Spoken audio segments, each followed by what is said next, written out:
Prepare the necessary ingredients. You will also need 280 to 300 milliliters of boiling water during preparation. Peel and finely dice the onion. Heat the sunflower oil in a frying pan and fry the onion over high heat for 1 to 2 minutes until transparent. Cut the pork into small pieces. Add the meat to the onions. Fry the pork over high heat, stirring frequently for 5 minutes until it turns gray. Wipe the mushrooms with a damp kitchen towel. Remove the skin from the mushroom caps and clean any dirt from the stems. Cut the mushrooms into quarters. Add the prepared mushrooms to the meat.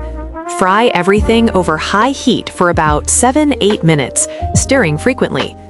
While frying, season the contents of the pan with salt and pepper. Pour boiling water, 120 milliliters, into the pan and add the bay leaf.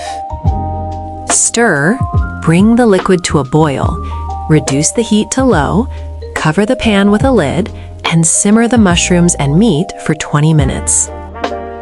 Cut the peeled potatoes into large slices. After a while, transfer the potatoes to the pan with the meat and mushrooms.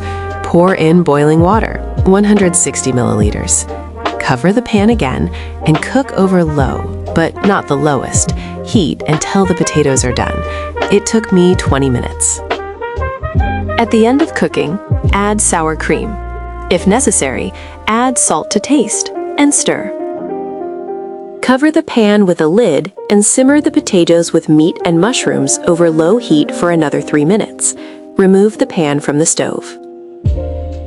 Divide the stewed potatoes with meat, mushrooms, and sour cream among the plates. Finely chop the greens and sprinkle them over each serving. Bon appetit!